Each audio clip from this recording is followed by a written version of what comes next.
नमस्कार। आज हम गुरुदेव रविंद्रनाथ टैगोर के विचारों और उनकी विरासत की गहराई में उतर रहे हैं। हमारे पास उनकी जीवनी है, उनकी सोच पर कुछ लेख हैं और हाँ, उनकी रचनाओं से जुड़े कुछ दिलचस्प स्रोत भी हैं। एक मज़ेदार बात से शुरू करते हैं, है ना? उनकी जयंती को लेकर जो थोड़ा भ्रम रहता है, 7 मई या 9 मई। खैर, ग्रेगोरियन कैलेंडर में तो 7 मई 1861 है, पर बंगाली कैलेंडर के हिसाब से बोईशाख का 25वां दिन। ये छोटी सी बात भी शायद उनके बहुआयामी व्यक्तित्व की तरफ इशारा करती है। आज का मकसद सिर्फ तथ्यों को दोहराना नहीं है, बल्कि यह समझना है कि टैगोर आज भी हमारे लिए क्यों मायने रखते हैं। बिल्कुल। और टैगोर सिर्फ कवि, कहानीकार या एशिया के पहले नोबेल विजेता ही नहीं थे। उनकी सोच कहीं ज्यादा गहरी थी और कई बार तो उस दौर के हिसाब से क्रांतिकारी भी। सोचिए, 8 साल की उम्र में कविता लिखना शुरू किया और फिर तो बस पीछे मुड़कर नहीं देखा। हजारों गीत, कविताएं, उपन्यास, नाटक, यहाँ तक कि भारत और बांग्लादेश के राष्ट्रगान भी उन्हीं की कलम से निकले। और उनकी सबसे मशहूर कृति गीतांजलि, मतलब गीत अर्पण, उसकी कहानी भी तो कमाल की है। कैसे एक तरह से निजी अनुवाद का प्रोजेक्ट था वो, जिसने उन्हें दुनिया भर में पहचान दिला दी। हाँ बिल्कुल। लगभग 51 साल की उम्र में इंग्लैंड जा रहे थे समुद्री यात्रा पर, तो समय बिताने के लिए उन्होंने अपनी कुछ कविताओं का अंग्रेजी अनुवाद किया। अच्छा। कहते हैं कि वो नोटबुक लंदन में खो भी गई थी। अरे, खो भी गई थी। हाँ। लेकिन किस्मत अच्छी थी, मिल गई। फिर उनके चित्रकार मित्र थे रोथेनस्टेन और खासकर आयरिश कवि W.B. यीट्स। उन तक वो पहुंची। यीट्स तो इतने प्रभावित हुए कि उन्होंने उसकी प्रस्तावना लिखी। 1912 में वो छपी और ठीक 1 साल बाद 1913 में उन्हें साहित्य का नोबेल पुरस्कार मिला। पहले गैर यूरोपीय? हाँ, पहले गैर यूरोपीय। नोबेल समिति ने उनकी कविताओं की गहन संवेदनशीलता, नवीनता और सुंदरता की खासतौर से तारीफ भी की थी। ये वाकई कमाल है कि कैसे एक निजी प्रयास ने भारतीय मनीषा को पश्चिम तक पहुंचा दिया। लेकिन टैगोर सिर्फ साहित्य तक ही सीमित नहीं थे।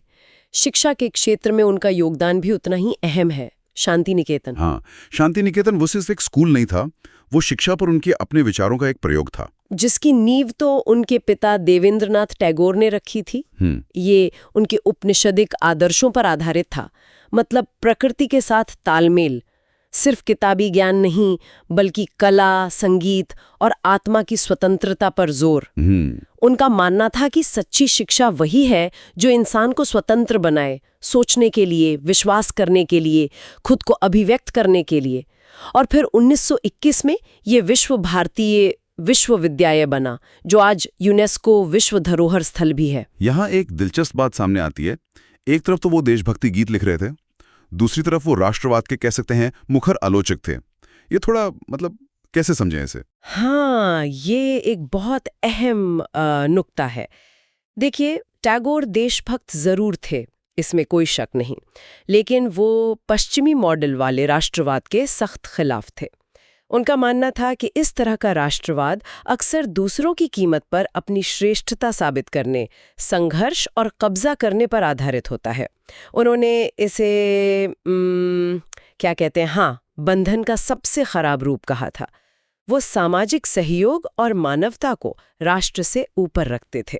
अच्छा, और शायद इसीलिए उन्होंने 1919 में जलियांवाला बाग नरसंहार के विरोध में अंग्रेजों की दी हुई नाइटहुड उपाधि लौटा दी थी। ये सिर्फ एक राजनीतिक कदम नहीं था फिर? बिल्कुल नहीं, ये उनके दर्शन का एक अमली मुजाहिरा था। एक तरह से ये दिखाता था कि उनके लिए मानवीय गरिमा और ज़मीर की आवाज़ किसी भी सरकारी सम्मान से कहीं बढ़कर थी। ये उनके मानवता पहले राष्ट्रवाद में के सिद्धांत का सबसे सटीक उदाहरण है। तो फिर उनका आदर्श क्या था? अगर राष्ट्रवाद नहीं तो फिर क्या? उनका आदर्श था विश्व बंधुत्व, मतलब पूरी दुनिया को एक परिवार समझना, जो सहयोग पर, सह अस्तित्व पर और एक तरह की आध्यात्मिक एकता पर आधारित हो। वो ऐसी शिक्षा चाहते थे जो छात्रों को किसी देश का नागरिक बनाने से पहले विश्व नागरिक या सार्वभौमिक मानव बनाए। उनके उपन्यास कोरा में पहचान और राष्ट्रवाद की इन्हीं जटिलताओं को बड़ी खूबसूरती से उकेरा गया है।